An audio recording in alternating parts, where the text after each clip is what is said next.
안녕하세요. 지난달에 하고 또 이렇게 해달라고 해서요. 올라왔습니다. 뭐 방금 보는 찬송이 저한테 적당하다 생각이 다 표현 못해도 있지 않습니까? 제가 다 표현하고 싶어도 이 혀가 짧아서요. 다 표현 못하는 경우들이 많습니다. 그래서 이 사람한테는 다 재주가 있거든, 재주.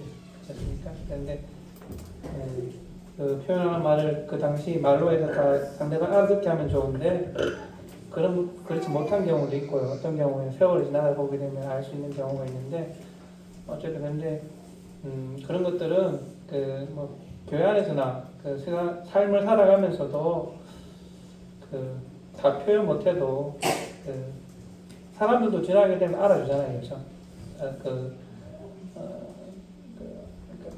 사실이 나타나게 되고, 그렇죠? 감출 수 없잖아요. 감출 수 없는 것들이 많기 때문에요. 그래서 저희 안에서도 뭐 표현을 잘 못해도 하나님께서 도우시는 시간 제가 전하고자 하는 말씀드리고자 하는 내용들을 이렇게 재미나게 제가 또 이해할 수 있을 거라는 그런 마음이 있습니다. 우리가 이제 그 남사교회가 이제 형님들이 매주 말씀을 전하시잖아요. 이제 저도 상당히 어렵다는 걸 느껴요. 준비한다는 자체는 사실 1시간 준비하기 위해서는 한 일주일 내내 최소한 하루에 1시간 이상 고민해야 됩니다. 그래서 우리가 그 어머니가 요리할 때 요리는 만나게 먹지만 사실 어머니 요리하는 거 사실 아침밥 하는 것도 1시간 정도 준비하시잖아요. 하시고 먹기 때문에 그런 거 생각하게 되면 교회 안에서 말씀뿐만 아니라 또 우리 뭐 아까 앞에도 얘기했지만 그 주일학교나 또 학생회나 이런 우리 아침 일찍 나와서 그 함께하는 청년들 또 형제자매들 계시거든요. 그분들이 또 그냥 나와서 하는 거 아니거든요. 보게 되면 일주일 동안 이렇게 상황을 저는 이제 만나는 것도 만나지만 또 온라인을 통해서 그것도 시간을 내는 거예요. 그래서 만나서 이렇게 하는 것들을 보게 됩니다. 그래서 모든 것들은 준비한 만큼 되거든요. 시험도 그렇고. 그래서 제가 요새 이제 우리 아들이 가끔씩 전화가 와요. 이제는 제가 전화해야지 받았는데 전화가 오더라고요. 그래서 참 기분이 좋더라고요. 옛날에 제가 전화해야지 받았는데 그래서 이제 근데 하면서 이제 다른 걸 다 떠나서 참 군대에 잘 갔다는 생각이 들고요. 그리고 걱정이 많이 되었는데 이제 뭐 아직도 이제 한 3분의 반이 지나 좀 더 남았지만 뭐 항상 제가 전화할 때 제대 말년에는 떨어지는 낙엽도 조심해야 돼 이 얘기를 합니다. 하긴 끝까지 조심하라 하는데 항상 하는 얘기가 내가 이제 참 사춘기 할 때 이런 얘기를 했거든요. 어제 가든지 사람은 시간도 잘 지키고 약속 잘 지키고 해야 되는 일 해야 돼. 그리고 거짓말하면 안 돼. 그러니까 아이들이 하다 보게 되면 이렇게 거짓말해보다는 이제 그 순간을 모면하기 위해서 말들 하지 않습니까? 해야 돼. 부모들은 뻔히 아는데 쏘아 넘어가요. 하는데 하면서 이제 덕분에서 또 윗사람이 하는 정당한 요구들이 있지 않습니까? 정당한 일을 해야 돼. 요즘에 세상이 정당한 것도 잘 안 하잖아요. 그래서 저는 이제 뭐 옛날에 아동 인권 했죠. 교권 문제 때문에 또 한참 시끄럽고 그래서 이 상호 이제 밸런스가 맞아야 되는데 그래서 하면서 좀 많이 제가 이제 너 그거 뭐 안 해도 되잖아. 그러니까 안 할 수 있어요. 그러다 일산은 지킨 할 수 없다는 거죠. 그래서 우리가 삶을 살아가면서 경험이라는 게 참 중요한 거 같아요. 제가 말씀드리는 이유는 저도 이제 많이 다니는 걸 좋아하지 않아서 이렇게 하지만 다니게 되는 경우들이 있지 않습니까? 있는데 보는 경우들이 있고요. 그 경험과 보는 것들을 어떻게 소화하느냐가 더 중요한가, 소화하느냐가. 그러니까 긍정의 힘이라는 옛날에 어떤 책이 있어요. 그 내용이 뭐 상당히 복잡하고 긴데 결국은 모든 것들을 이제 긍정적으로 소화해야 된다는 얘기인데 우리 마음속에는 그 죄성 같아요. 부정적인 생각이 막 들거든요. 부정적인 생각, 이 생겼을 거 생각이 막 들고 그래서 그 죄성 때문에 믿음이 약해지는 것 같아요. 근데 이런 죄성과 믿음을 우리가 키우기 위해서는 뭐가 필요할까를 제가 개인적으로 이제 가끔 생각해 볼 때 또 생각해 온 결과 앞으로 또 생각해 봐야 되는 경험만한 게 없다. 경험만. 그리고 그 경험이 어떤 뭐 부정적인 경험, 어떤 그런 어떤 정직하지 못한 그런 경험이 아니라 정직한 경험, 그렇지 않습니까? 그리고 하나님 앞에서 깨끗한.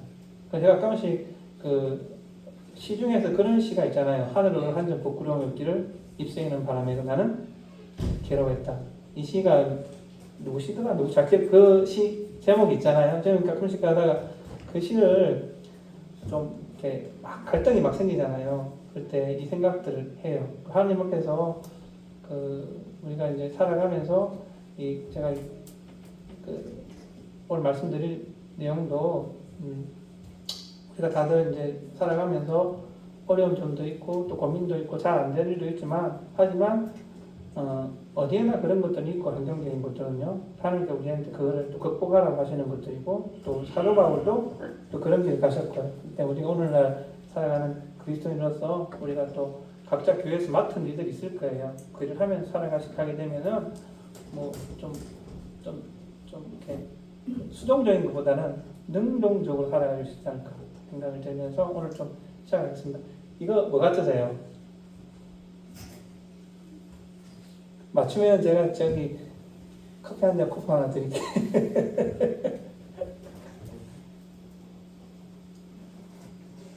그러니까 1992년 8월 26일에 찍은 사진이거든요. 제가 군사보안부에서 찍은 사진입니다. 몰래 찍은 사진이에요.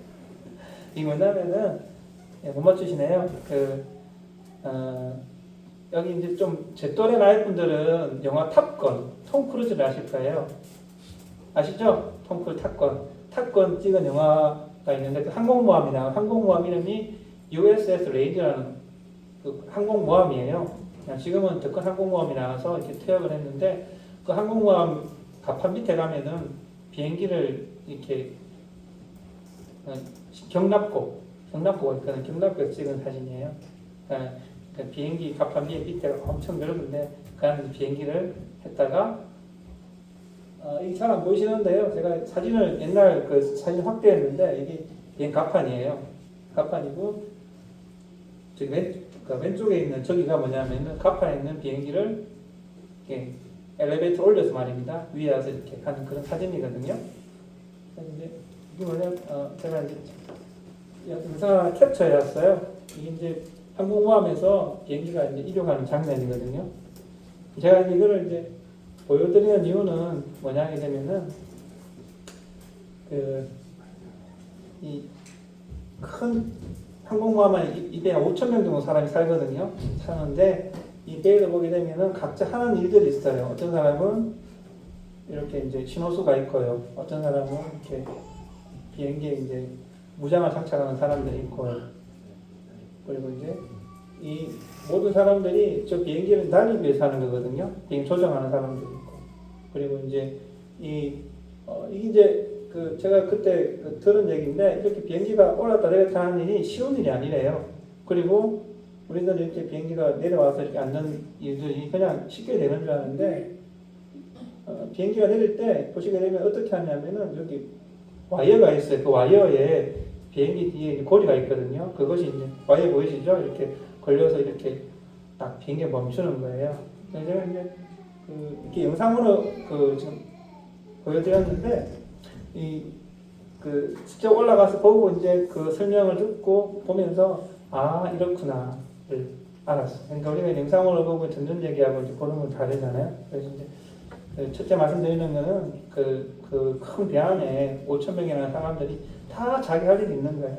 어떤 사람은 저기 밥 짓는 사람이 있고요. 어떤 사람은 위에서 이렇게 레이더 보는 사람이 있고 어떤 사람은 사실 각 분야에서 5,000명이라는 사람이 있는데 그 5,000명이라는 사람들이 그 대항에서 짧게는 몇 달, 짧게는 뭐 길게는 1년 정도 이렇게 떠다니면서 계속 다니는데 가끔 사고는 나죠. 아까 그 비행기들이 착륙하다가 바다에 떨어지는 경우도 있고요. 그 사고가 가끔씩 난대요. 그러니까 그런 사고는 나면 안 돼, 난다고 하는데 그래도 한 99% 안전하게 다니는 이유는 뭐냐면은 그 모든 5천 명의 승조원들이 각자 일을 다 하는 거죠. 그리고 그 위에는 누가 있냐면은 그 배를 보통 이제 이 정도 항공모함 전단이면은 투스타 정도가 사령관이거든요. 그 투스타가 모든 것들을 이제 다 관리하는 거죠. 그리고 매일 이제 인원보고를 해요. 왜냐 그 큰 대양에서 한 사람이 바다에 빠질 수도 있잖아요.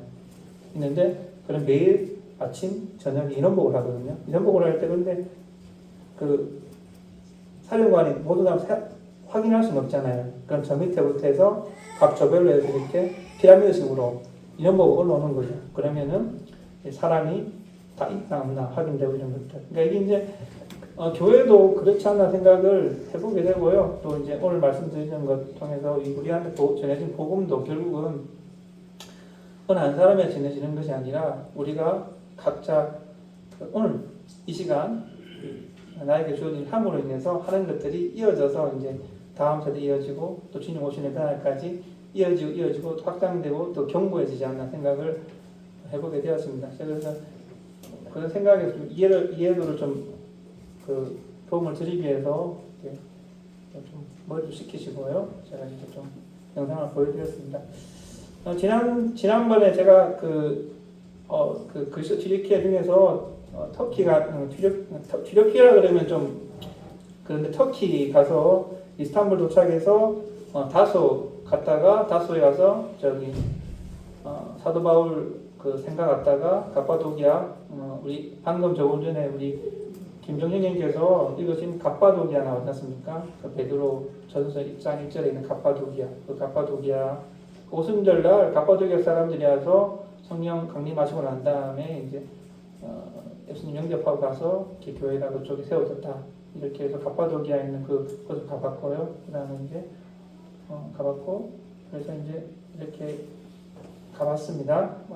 방금 말씀드린 내용이고요. 그래서 이제 방금 꼬불꼬불하게 되어 있는 것이 타우로스 산맥이라고 이걸 넘어서 이제 갑바도기아 간 거고요. 갑바도기아에 가기 위해서 길리기아 관문을 통과했고요. 우리가 이제 길리기아 관문을 말씀드린 것은 우리 마가 요한이 이 타우로스 산맥 때문에 버가까지 갔다가 1차 선지자 때 다시 예루살렘에 돌아왔다는 그러니까 성경책에는 그런 말씀이 없어요. 했는데 이제 이 타우로스 산맥이 높고 4,000m, 3,000m 산이 쭉 우리나라보다 더 긴 길이 있거든요. 그곳에는 지금은 이 고속도로가 나와 있지만 그때는 길이 없고 산길이었기 때문에 강도도 많고 뭐 여러 가지 위험도 있었기 때문에 덜 짐승도 있었기 때문에 돌아왔다 이렇게 사람들이 전해온다는 그런 말씀을 드렸습니다. 지금 이렇게 보이는 길은 그 이후에 사람들이 넘은 길이고요. 그리고 이건 이제 타우로스 산맥을 넘으면서 갑바도기아로 가는 옛 로마 도로를 지나는데 이제 군데군데 이제 로마 군들이 이렇게 경비를 하고 있었기 때문에 남아 있는 관문 경비병들이 이제 경비를 했다는 그런 문이고요. 이것은 이제 남아 있는 돌을 깔아서 만든 도로. 이 도로가 계속 사방으로 나 있었던 거예요. 사람들이 만들었다고 말씀드렸습니다. 오늘은 그리고 게레메 우치아르 하사라고 해서 갑바도기아 말씀드렸지 않습니까? 조금 전에 이제 갑바도기아 사람들 말씀드린 것 사도 베드로가 쓴 베드로서 1장 1절에 갑바도기아 말씀드렸고요. 그리고 갑바도기아에 있는 동굴교회들 들어가는 모습 안에 있는 그 동굴교회 벽화 그림 벽화들 말씀을 드리고 이 벽화들은 그 이후에 이제 이슬람이 이곳을 정복함으로 인해서 많이 훼손되었다고 말씀을 드렸습니다. 그리고 이제 이것은 대림구유 지하교회 우리 이제 로마에 있는 카타콤과 같은 것. 그러니까 성도 지하에 한때 2만 명 정도 사람들이 살았고요. 그리고 그곳에서 이제 기독교가 봉인되기까지 숨어 살았던 그런 지역이라고 말씀을 드렸고요. 이것은 동굴교회인데 많이 사람들이 모여 집회했던 그런 장소라고 말씀을 드렸습니다. 그래서 이제 우리가 모든 환경에서도 감사하고 기뻐해야 되겠다는 말씀을 드렸고요. 그리고 이런 사람들은 세상에 감당하지 못하는 사람들이기 때문에 우리도 이런 교훈을 쫓아서 살아가야 되겠다는 그런 말씀을 지난번 말씀 시간에 드렸습니다. 오늘은 그 갑바도기아를 떠나서 루스트라하고 이고니아, 비스디아, 안디옥 좀 가보도록 하겠습니다. 또 큰 거긴 한데 이제 갑바도기아에서요 비스디아, 안디옥 사실 쪽으로 뭐 가는 미국이나 이렇게, 우크라이나나 들판입니다. 그래서 지금 이제 가면서 그 안내해 주신 선교사분께서 이렇게 설명해 준 장면인데요. 이제 방금 그 영상처럼 이렇게 뭐 끝이 없습니다. 우리나라에서 이런 데 보기가 거의 힘들 거예요. 끝이 없는 산. 그러니까 그 나라에서 이제 여러 가지 곡물도 많이 나고요. 뭐 생산물도 많이 나고 그런 거죠. 그런 지역인데, 그러니까 갑바도기아는 산악 지역이어서 아주 사람 살기 힘든 곳. 왼쪽으로 올수록 이렇게 사람들이 지내기가 좋은 곳. 그렇습니다. 가다가 이제 점심시간이 되어서요. 우리나라처럼 주유소가 있어 들려서 이렇게 편의점에 들어가서 식당에 밥을 먹고요. 저는 이걸 먹었습니다. 피자하고요. 이렇게 저는 먹고요. 이거 오해하지 마시고 제가 먹은 게 아니고요. 이건 시켜서 나눠서 먹었습니다. 오해하지 마시고 이렇게 저는 어디 가나 잘 먹기 때문에요. 다 잘 먹었습니다. 근데 못 드시는 분들도 계시더라고요. 그래서 먹었고요. 그렇습니다. 사도행전 13장 좀 보시겠습니다. 사도행전 13장입니다.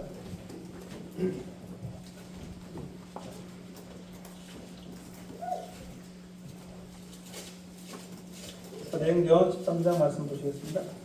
13장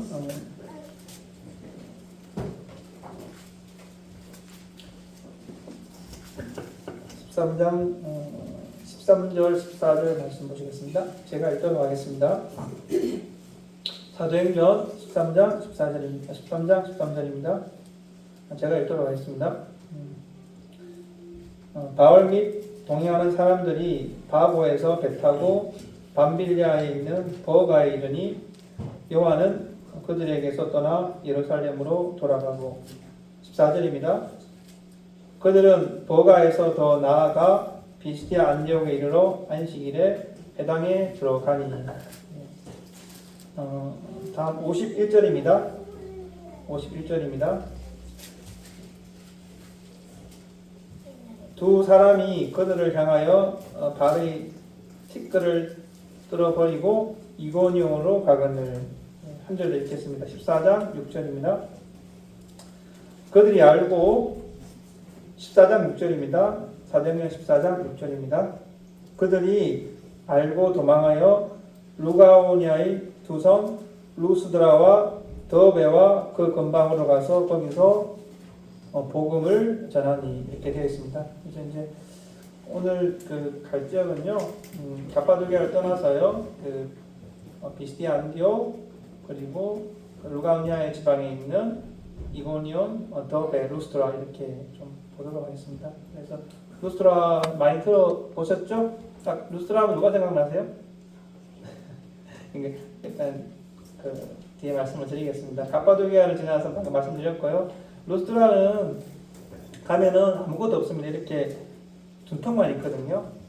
다 묻혀 있는데 이 루스트라는 바울과 바나가 1차 전도 여행 시 방문한 도시입니다. 이제 우리가 사도 바울이 그 안디옥에서 구브로섬을 지나서 버가에서 이렇게 해서 이제 갔는데 저희들은 이제 반대로 이렇게 역방향으로 돌았습니다. 그러니까 사도 바울이 돌았던 그 방향은 반대로 돌았는데요. 1차 전도 여행 시 방문한 도시가 루스트라가 되겠습니다. 여기서 그 유명한 일화가 있습니다. 그렇죠? 이교도와 만나는 제우스 산당 문제로 만나는 이 벌어지고요. 또 이 도시는 2차 방문 시 디모데, 우리 그 유명한 디모데 전후서를 이제 그 수신자죠.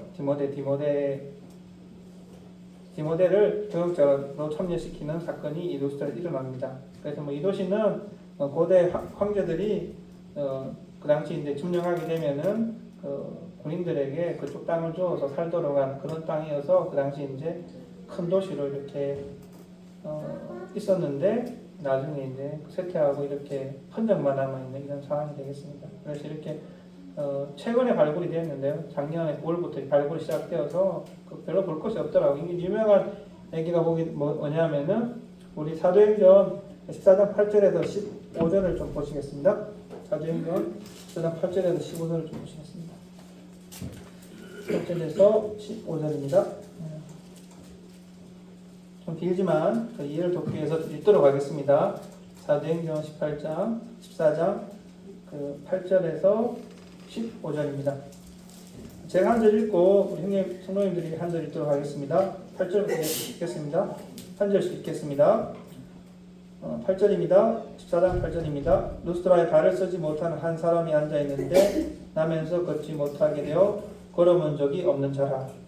바울이 말하는 것을 듣더니 바울이 주목하여 구원받을 만한 믿음이 그에게 있는 것을 보고 큰 소리로 일어 네 발로 바로 일어서라 하니 그 사람이 일어나 걷는지라. 무리가 가운데 하는 일을 보고 가오디아 가마오리 주말들에게 내려오셨다 하여 바나바는 제우스라 하고 바울은 그 중에 말하는 자이므로 헤르메스라 하더라.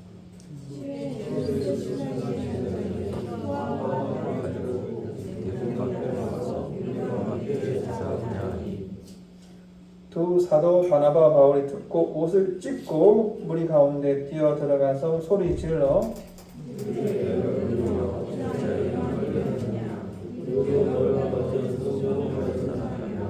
너희에게 복음을 전하는 것은 이렇게 일을 벌이고 천지와 바다와 그 가운데 만물을 지으시고 살아계신 하나님께로 돌아오게 하는. 그러니까 방금 이제 루스드라에 발을 쓰지 못하는 사람이 있었는데요. 그 사람은 이제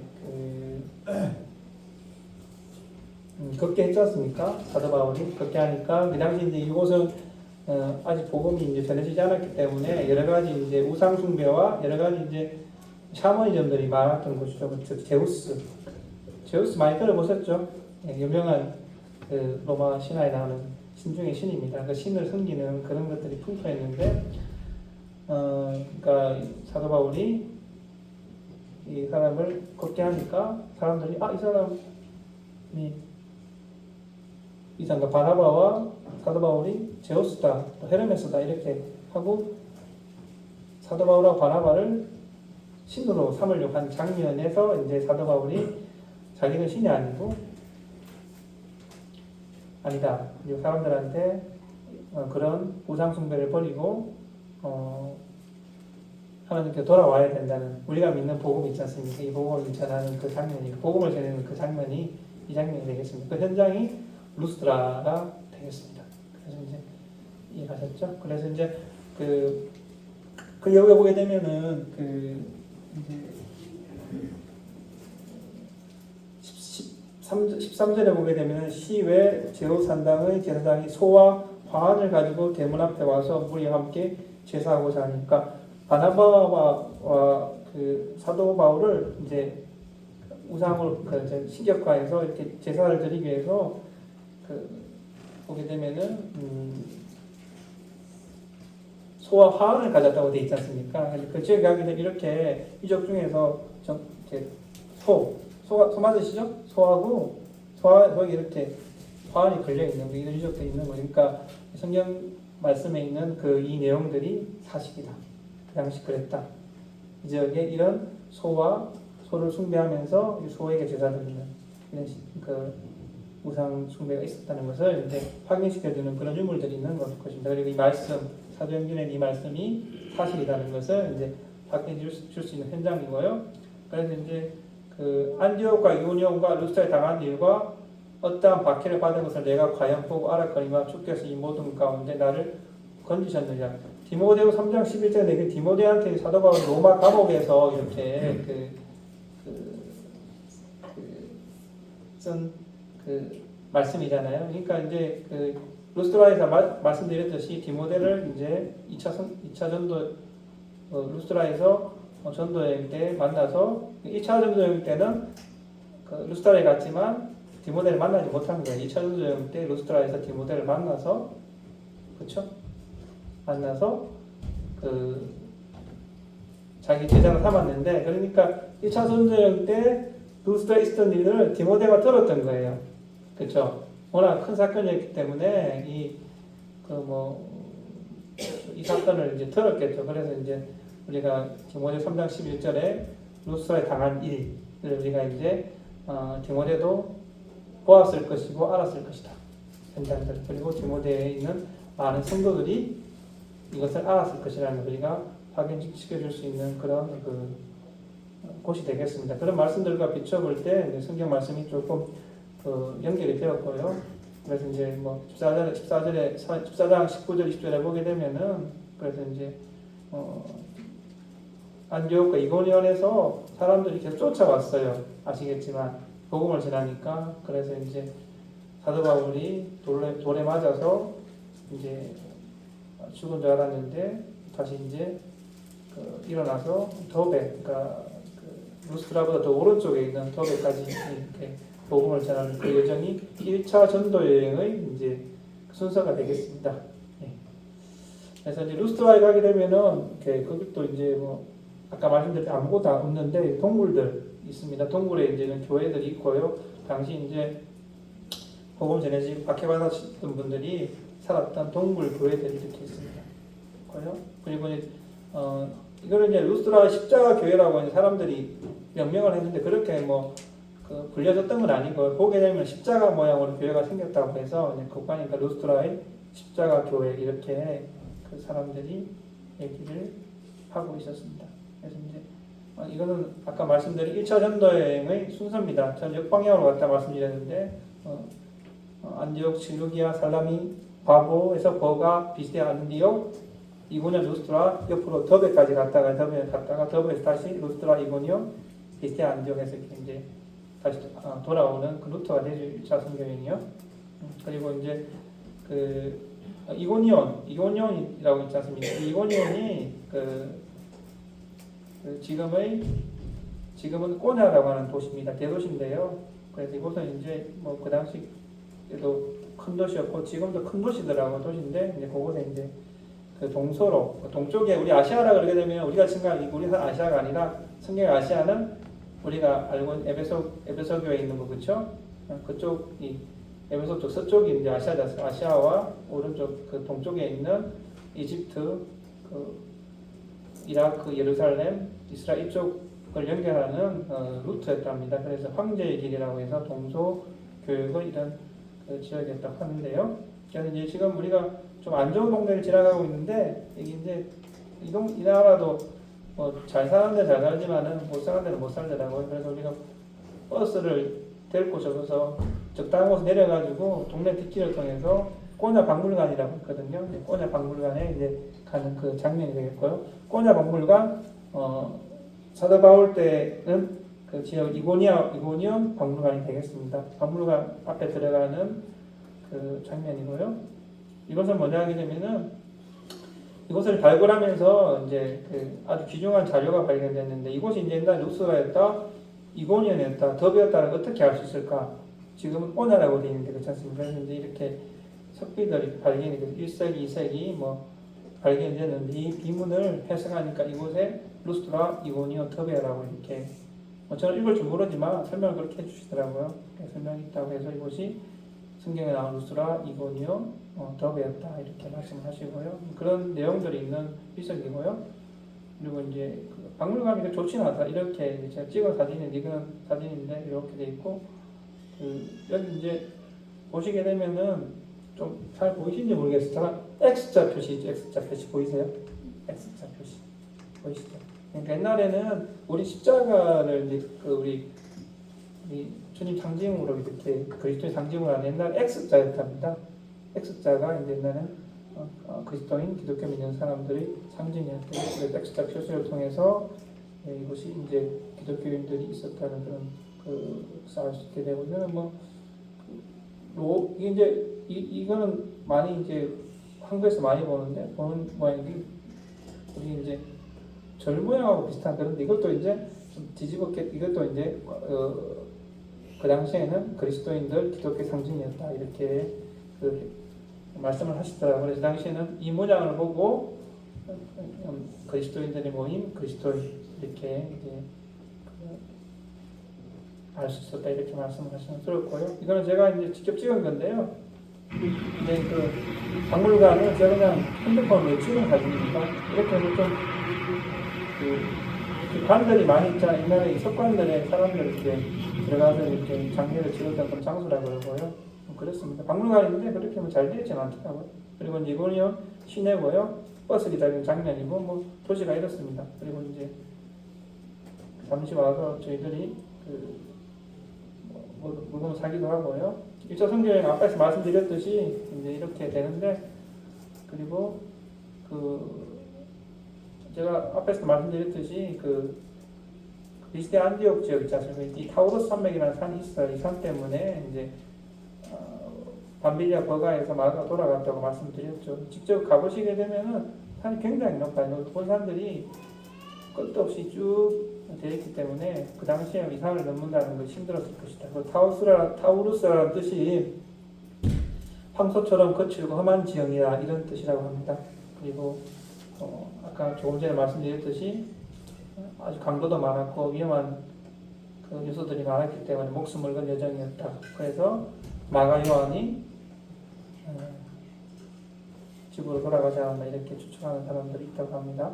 이거는 이제 알바츠 박물관, 그러니까 이제 비스데 안디옥에 있는, 그러니까 비스데 안디옥이 지금은 알바츠라고 해요. 알바츠.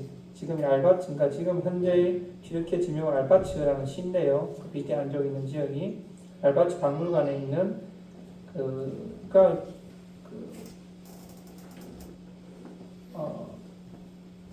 이슬람 사람들도 이제 사도 바울을 인정하니까 이제 박물관에 이렇게 사도 바울이 전도한 루트를 이렇게 상세하게 그려놨더라고요.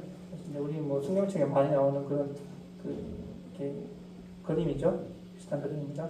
그리고 이제 이것도 제 그 박물관의 사진인데요. 그 사진에 보기는 좀 더 확대해서 아탈리아 많이 들어보셨죠? 아탈리아에서 버가로 가서 이렇게 해서 비스데 안디옥으로 가서 이고니온, 현 꼬냐로 가서 그리고 루스트라로 가서 이쪽으로 더베 갔다가 다시 돌아서 이렇게 해서 이제 다시 귀환하는 1차 성경 루트에 대해서 사진으로 이렇게 그려놓은 그런 사진이고요. 이제 좀 뒤에 사진을 보여드릴 텐데 가다 보면 이렇게 호수도 있거든요. 그래서 이제 성경책에 나와 있지 않는데 호수를 건너서 비스데 안디옥으로 들어가지 않았나 이렇게 설명하는 내용들이 있었습니다. 성경책에는 그런 내용이 없죠. 호수 건너는 내용 없는데 가다 보면 이런 에이러디르라는 큰 호수가 있습니다. 그래서 바울과 바나바가 타우루스 산맥을 넘어서 잠시 쉬었다가 이 에이러디르 호수를 지나서 안디옥으로 갔다 이렇게 설명을 들었습니다. 그리고 이제 여기서 비스데 안디옥인데 아까 말씀드린 알바츠가 제일 큰 시인데 이제 거기는 시고요. 이제 여기 그 근처에 있는 비스데 안디옥은 역시 폐허가 되어 있더라고요. 이렇게요. 여기서 사도 바울이 우리가 많이 아는 사도행전 13장 38절에 있는 그러므로 형제들아 너희가 알 것은 이 사람을 힘입어 예수님이죠. 제3을 너희에게 전하는 이것이며 또 모세의 율법으로 너희가 의롭다 하심을 얻지 못하던 모든 일에도 이 사람을 힘입어 예수님이죠. 그렇죠? 자마다 의롭다 하심을 얻는 이것이라는 것을 처음 전한 장소가 이 말씀을 처음 전한 장소가 비스데 안디옥이 되겠습니다. 여기서 칭의 그렇죠? 의롭다 얻는다 이신적인 믿음으로 의롭다 된다 이 말씀을 우리가 믿는 핵심 진리죠. 이 말씀을 전했고 여기가 이제 전성에 하게 되면 바울이 설교한 해당 위치라고 합니다. 그래서 이제 이렇게 성 바울 교회라고 이렇게 사도 바울이 전한 그 위치에다가 이렇게 이제 그 이후에 공인되고 난 다음에 교회를 세웠고요. 여기 보게 되면 이제 바닥에 모자이크가 있는데 그 모자이크를 설명이 381년에 콘스탄티노플에서 있었던 1차 공의의 그림이 새겨져 있다가 보니까 새겨져 있더라고요. 그런 현장에 앞에서 보신 그 사진에 있는 그걸 좀 확대해서 본 그 사진이 되겠습니다. 그래서 이제 바울이 갈라디아에서 이제 그 비스티아 안디옥, 그러니까 우리가 이제 갈라디아라 그러는 우리 성경책에 보게 되면은 갈라디아 그러면 타우로스 산맥 북쪽이 갈라디아 지방인데, 그래서 이제 갈라디아 지방을 크게 봐야 돼요. 그러니까 갈라디아 지방을 우리가 북쪽만 생각하는 게 아니라 비스티아 안디옥 그리고 루스트라, 방금 말씀드린 이고니온과 그 루스트라와 더베는 이고니온과 루스트라와 더베는 루가오니아, 그러니까 루가오니아 지역과 비스티아 지역과 그리고 우리가 말하는 갈라디아 지역, 이 세 개를 다 합쳐서 갈라디아라고 우리가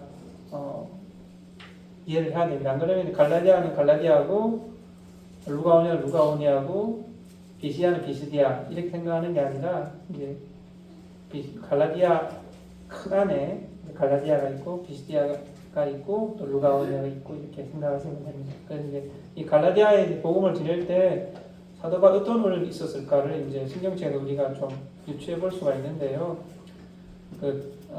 첫째로 알겠습니다. 갈라디아 4장 13절에 보게 되면 내가 처음에 육체의 약함으로 말미암아 너희에게 복음을 전한 것을 너희가 아는 바라. 너희를 시험하는 것이 내 육체에 있으되 이것을 너희가 업신여기지도 아니하며 버리지도 아니하고 오직 나를 하나님의 천사와 같이 또는 그리스도 예수와 같이 영접하였도다. 너희가 할 수만 있었더라면 너희 눈이라도 떼어 나에게 주었으리라 이렇게 되어 있는데요. 여기 보시게 되면 이제 정확하게 이게 어떤 병인지 나와 있지 않은데 그곳이 굉장히 더운 지역이거든요. 더운 지역이어서 사람들이 이제 당시 말라리아 같은 열병, 풍토병 있지 않습니까? 그 당시에는 예방 접종도 없었으니까 그래서 그런 질병 때문에 힘들어하지 않는다. 여기서 보게 되면은 너희를 14절에 너희를 시험하는 것이 내 육체에 있어대. 그러니까 사도 바울도 똑같은 상황이었다는 거죠. 그 당시 그 비스티아 안디옥에 있던 사람들이 겪던 그 육체의 고통을 가지고 똑같은 고통을 가지고 하나님께서 하라고 하신 그 복음을 전하기 위해서 이제 이 비스티아 안디옥 쪽에 가서 복음을 전했고 여기서 이제 비스티아 안디옥에 있는 그 복음을 듣고 거듭난 성도들이 자기 병접한 거에 대해서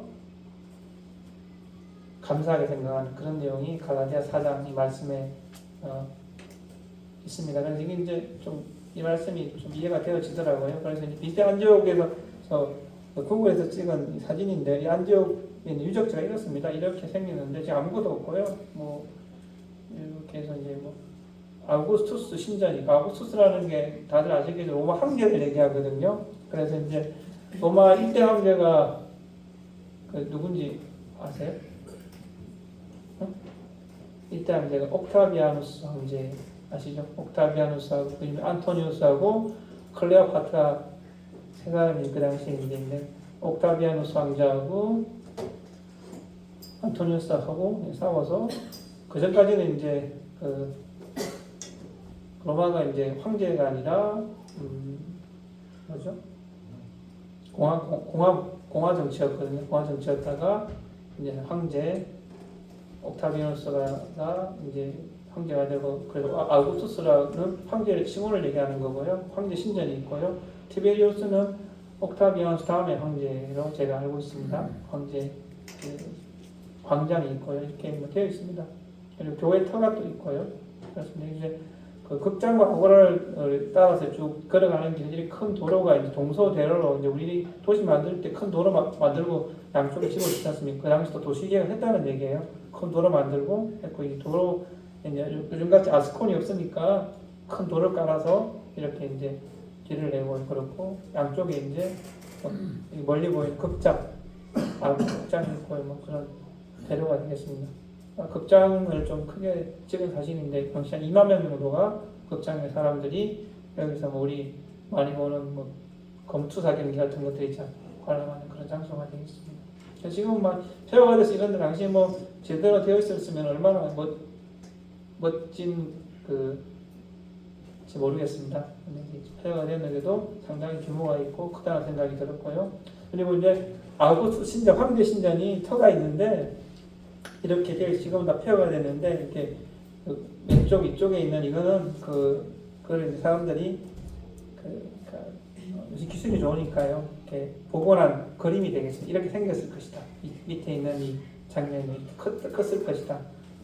그리고 이곳에 이제 그 황제를 숭배하는 신전이 있었다는 거죠. 그래서 이제 황제 신전을 그 박물관에 가게 되면 얄바치 박물관에 가게 되면 이렇게 황제 신전을 이렇게 그림으로 해서 이렇게 복원해 놓은 그 이렇게 조형물이 있습니다. 뒤에 좀 다시 한번 보여드릴 텐데요. 이렇게 되어 있고요. 그 림프 신전, 북쪽으로 림프 신전 바라고 남북 내려가 있는 림프가 먼저 림프. 림프라는 신이 뭐냐 하게 되면은 물의 신이거든요. 당시 이제 물이 제일 중요했지 않습니까? 이 도시가 있게 되면은 사람이 살게 되면은 지금도 그렇지만 물이 제일 중요하잖아요, 그렇죠? 이 당시에 물이 제일 중요했기 때문에 물을 숭배하는 신전이 있던 그 바라본 멀리 이제 신전이 있었는데 지금 여기 이제 다 피어가서 안 보이는데요, 자리 보였습니다. 이거 뭐 같으세요? 그래서 답이 이제 수로고 수로. 그러니까 가게 되면은 이렇게 수로가 있어요. 수로가 있는데 이제 피어가 남은 수로인데 이게 뭐냐 하게 되면 이제 제가 좀 찾아봤는데요. 비시디아 안디오고 수로 시스템이라고 합니다. 그러니까 이거를 이제 이 돌다리 같은 거를 아쿠아 덕트라고 해요. 덕트라고 하는데 이것이 뭐냐면은 길이가 11km 되는데요. 근처에 이제 산맥에서 경사를 이용해서 이 돌과 토화를 이용해서 물을 비시디아 안디오고로 끌어왔답니다. 근처에 큰 산맥에 저수지가 있는데 우리 뭐 이동 저수지 생각하면 될 것 같아요. 그런 저수지가 있는데 거기서 경사를 이용해서 말입니다. 펌프가 없으니까 도시까지 걸어와서 물을 공급한 당시로 지금으로 봐서는 좀 지금도 대단한데 그 당시로 봐서는 상당한 좀 그런 기술이었고 이런 것들을 통해서 비시디아 안디오고에 물을 끌어왔던 그런 유적지가 남아 있고요. 아까 ним프 신전이라고 그랬었어요. ним프 신전이라고 그랬는데 님페움이라는 물 저장 시설이 있었습니다. 그 ним프 신전은 물 저장 시설을 생각하게 하는 그런 관련 있는 그런 신전인데 님페움이라는 물 저장 시설이 있었답니다. 이건 이제 아쿠아덕트를 통해서 온 물들을 모아서 말입니다. 그래서 도시에다 공급하는 물 저장고가 있었다고 합니다. 그래서 이런 수로 시스템을 통해서 큰 도시에 물을 끌어오고 물을 저장했다가 그 다음 이런 배관을 통해서 도시로 그러니까 이제 지역마다 파이프가 없었기 때문에 그 다음에 돌로 다 만들었지 않습니까? 그래서 앞놈 순놈에가 딱딱딱 맞게 보시게 이게 이제 어떤 건 툭 튀어나와 있고요. 이렇게 튀어나와 있고 들어가 있거든요. 일단 맞춰가지고 이렇게 도시에 물을 공급할 수 있도록 그렇게 되어 있는 흔적들이 있었습니다. 그래서 이렇게 쭉 이렇게 발굴된 것들을 이렇게 있었고요. 그렇습니다. 그리고 이제 양쪽에 이렇게 쑥 들어간 것들이 있지. 이건 다 전부 상점들, 당시 대로 옆에 쇼핑몰들이 있지 않습니까? 우리 지금 가게 되면 뭐 서울에 영동이나 가게 되면 양쪽에 있던 쇼핑몰 같이 그런 상점들이 쭉 있어 사람들이 다니면서 했던 그런 거. 이것은 이제 당시 사람들이 살던 집터. 이거는 또 극장, 군데군데 극장들이 많이 있습니다. 그러니까 지금처럼 우리도 용인신마에도 극장들 여러 개 있지 않습니까? 있는 것처럼 도시 안에 극장도 여러 곳 있어 사람들이 그곳에서 내가 원하는 것을 원하는 때 가서 관람하면서 즐기는 그런 문화가 있었다고 합니다. 이건 이제 가까이 찍은 거예요. 섹트로 해서 이제 지금 상가죠. 상가 분양해가지고 이렇게 사람들이 장사하거든 장소가 되겠습니다. 이거는 앞에서 본 그 교회 가게 되면 이런 재단이 있어요. 재단이 있는데 재단 밑에 보게 되면 이렇게 십자가 모양도 있고 그리고 옛날에 교회였다는 것을 알 수가 있는 그 유적이 있었고요. 이번에는 가이드인데 이분이 설명하는 장면이고요. 이 설명하는 장면과 또 그 교회 안을 좀 찍은 사진을 한번 잠시 보도록 하겠습니다.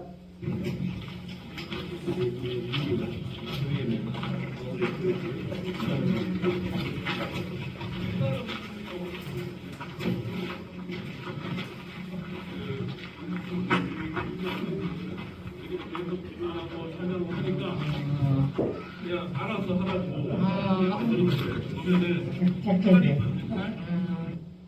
네, 방금 이제 앞에 그 사진을 설명하는 그런 내용이 되겠습니다. 그러니까 그 당시에 이제 예배를 드렸을 만한 충분한 공간이 되겠더라고요. 또 여기서 이제 저희들은 앉아서 기도만 드렸는데 뭐 다른 팀들 와서 다른 그러니까 뭐 여러 기독교에 상호를 하지 않습니까? 그래서 예배도 드리고요. 그렇게 하는 장소로 쓰이고 있다고 합니다. 쭉 길 따라서 찍은 사진이고요. 찍은 사진이 되겠습니다. 길 따라서 이제 걸어가는 사진을 영상으로 찍은 그 동영상이 되겠습니다.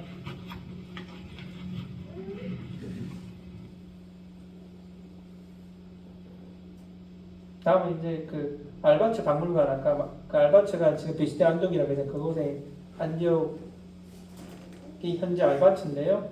알바츠 박물관에 앞에 이제 정면 사진이 되겠고요. 알바츠 박물관 들어가서 찍은 사진이 되겠 정면 입구에 있는 사진이 되겠습니다. 그리고 알바츠 박물관에 있는 발굴 유적들이고요. 안에 가게 되면 사도 바울관이라고 해서요. 아까 앞에서 본 아우구스트 신전 그 앞에서 보여드렸죠. 그 이제 이런 조형물이 있고요. 네, 그렇습니다. 그리고 아프로디테 신상도 있고요. 아프로디테라 그러면 잘 모르시는데 비너스 아시죠?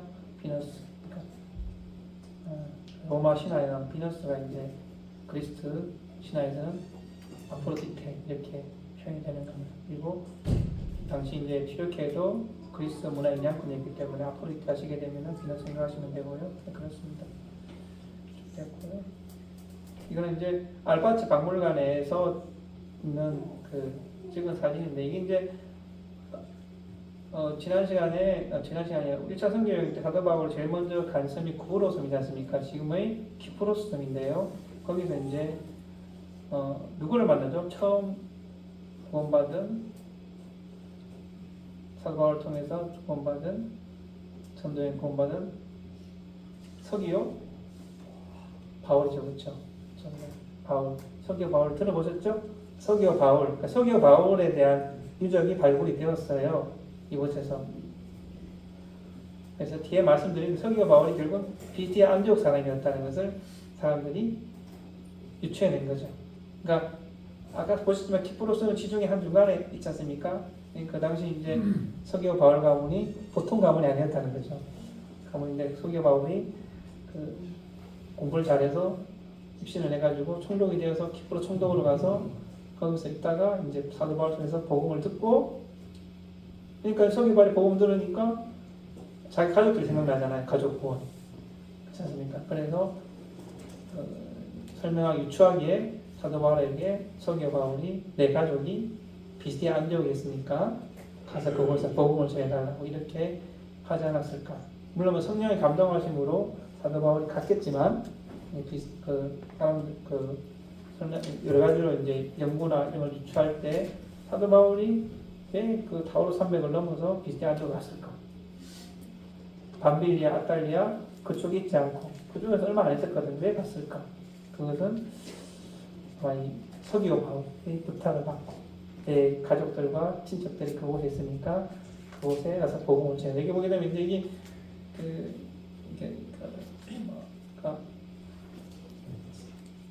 파울루스, 그러니까 이게 이제 영어가 아니고 그쪽 그리스 로마자 이렇게 그러니까 읽어주네 파울루스 이렇게 하더라고요. 그래서 이 서기오 바울 비문이라고 이렇게 뭐 설명할 때 저는 이해가 가는데 또 막상 제가 읽으려고 그러니까 좀 헷갈리더라고요. 근데 이 서기오 바울이 비문이 발견되어서 서기오 바울이 비스티아 안디옥 사람이었다 이런 것을 확인하게 되었고 그래서 이제 그 알바츠 박물관에 있는 거고요. 그리고 서기오 바울에 대한 방금 제가 설명드린 그 내용에 대한 내용이 되겠습니다.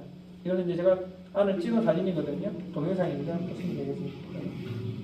이건 제가 조금 전에 보여드린 그 사진이고요. 이건 이제 서기오 바울 비문을 제가 이제 핸드폰으로 찍은 것이 되겠습니다.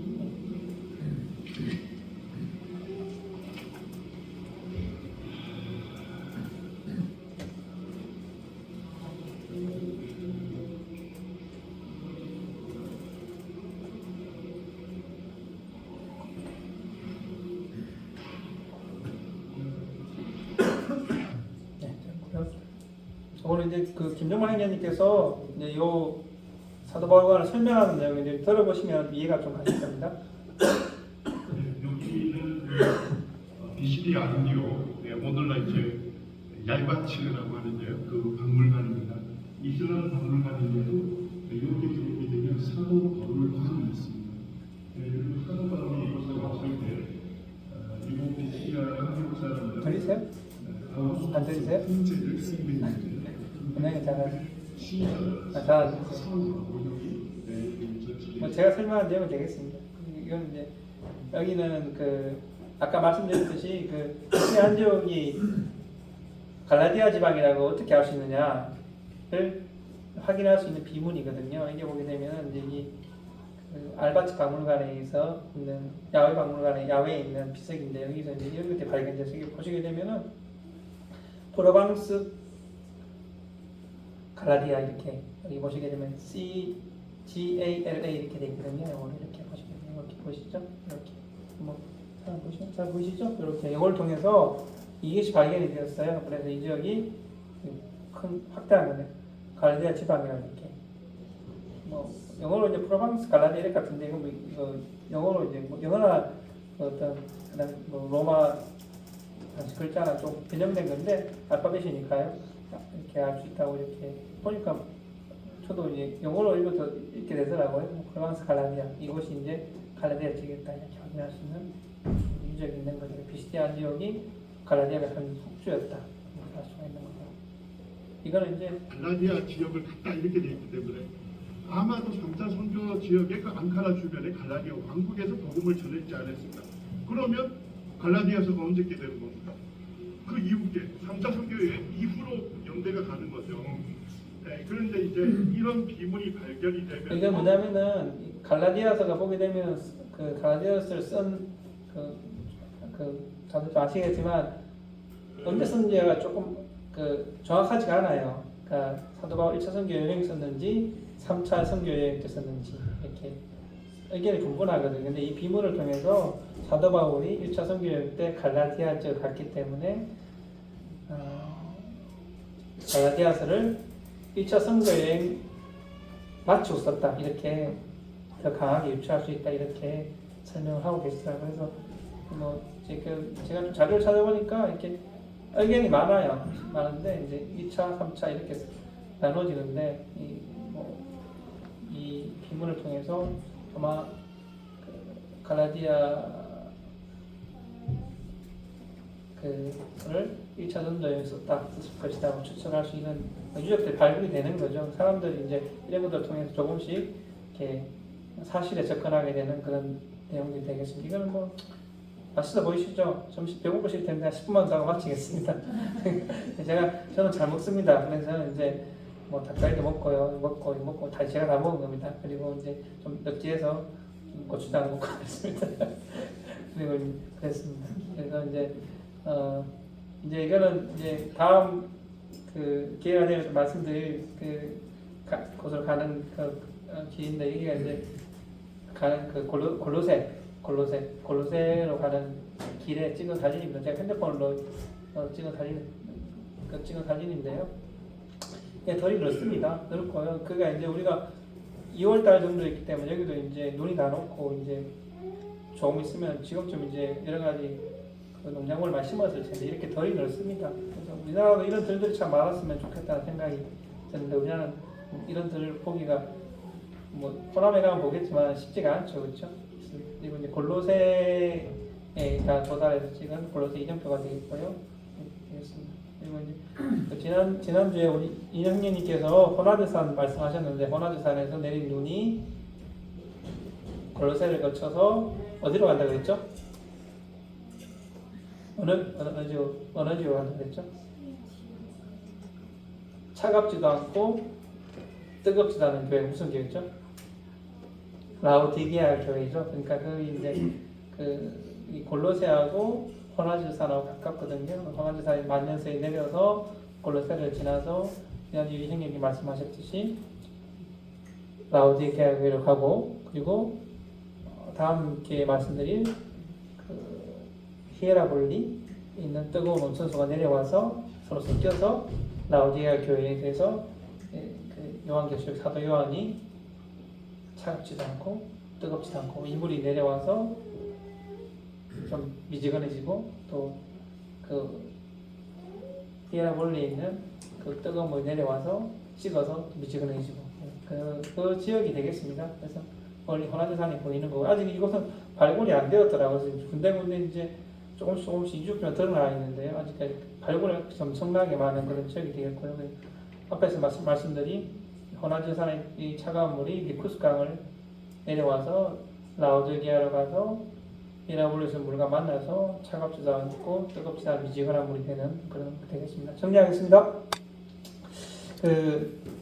오늘 말씀드릴 내용을 정리하면요. 사도 바울이 밤빌리아 버가에서 비스디아 안디옥으로 간 거리가 한 160km 정도 되거든요. 대충 계산해서. 근데 이게 이제 보통 우리가 걸어서 한 7에서 10일 정도, 뭐 더 걸리겠죠. 왜냐면 가식이 돼야 되니까. 근데 뭐 아주 이렇게 빡빡하게 계산해서 7에서 10일 정도 걸리고요. 또 비스디아 안디옥에서 이고니온 가는 거리가 6에서 8일, 145km. 그리고 이고니온에서 루스타 가는 거리가 30km 하루 정도 되는데 대충 계산해 335km가 되거든요. 그래서 이제 뭐 총 소요 시간이 14에서 19일 정도 소요되었을 것이라고 대충 계산을 제가 해봤습니다.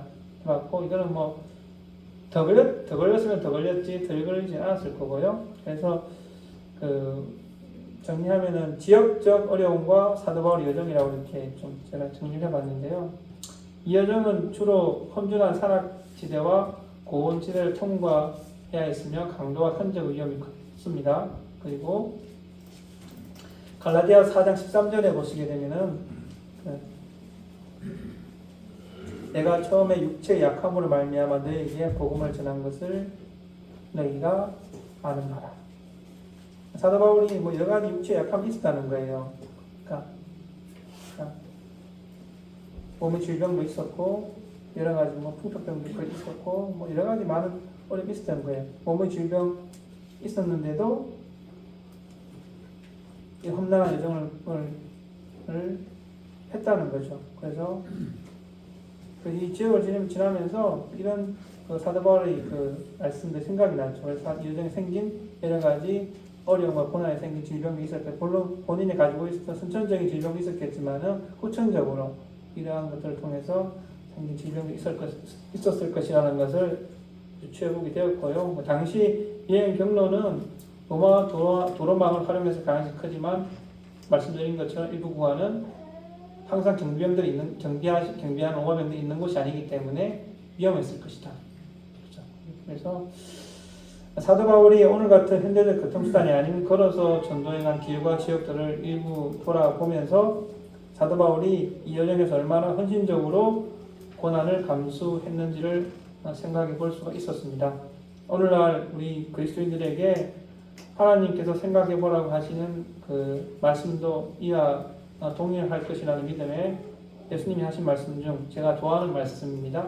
누가 강론받는 사람이 이웃이냐? 너도 가서 그와 같이 하라. 영어로 제가 좋아하는 표현이에요. 영어 잘 못하지만 go and do likewise. 제가 제일 좋아하는 표현이거든요. 그래서 하라는 말씀을 생각해 보게 되었습니다. 그래서 사도 바울이 그 복음과 교회를 위해 고난을 감수하며 헌신한 삶을 한 주간 개인적인 삶의 자리에서 하나 정도, 많이는 말 하나 정도 실천해 보는 한 주가 되어서 여러 가지로 이제 그 당시에 또 그렇지만 지금도 다들 뭔가 마음 힘드시잖아요. 또 현안한 문제들이 있고 또 고민도 있으시고 뭐 저도 있지만 많으실 거예요. 다 있습니다. 힘들어도 그런 상황에서도 기뻐하고 감사하면서 승리하는 제가 앞에서 말씀드렸듯이 경험하는 게 없지 않습니까? 그렇죠? 그 경험, 주님 안에서의 경험이지 않습니까? 개인적인 어떤 욕심이라든가 개인적인 어떤 욕망 이런 데에서 얻어진 경험이 아니라 주님 안에서 얻은 이런 경험들을 한 가지 경험하는 한 주가 되면은 우리 모두가 주님 안에서 또 좋은 교제 또 내가 그 형제와 자매님 또 성도님들 보면서 힘을 얻는 그렇지 않습니까? 내가 다른 형제자매 힘이 될 수 있는 그런 교회가 되지 않을까 생각하면서 오늘 사도 바울의 전도 여행 중에서 비스디아 안디옥 부스트라, 이고니온 쪽을 좀 말씀을 드렸습니다. 예. 제일 좋은 거는 다음에 기회 되면 꼭 가보세요. 그래서 오늘부터 저기 뭐 저축하세요. 저축하셔서 그러니까 공문 나오면은요 신청하세요. 왜냐 이 마감이 되거든요. 그러니까 지금도 보면 주변에 가겠다 하시는 분 많으세요. 그러니까 오늘부터 개인적으로 한 달에 한 10만 원씩 적금 드셔서 이렇게 준비하셨다가 교회 공문 올라오면은 교회 방문 오면 그냥 생각하지 마시고 이렇게 신청해 놓고 보세요. 예, 기도하시겠습니다.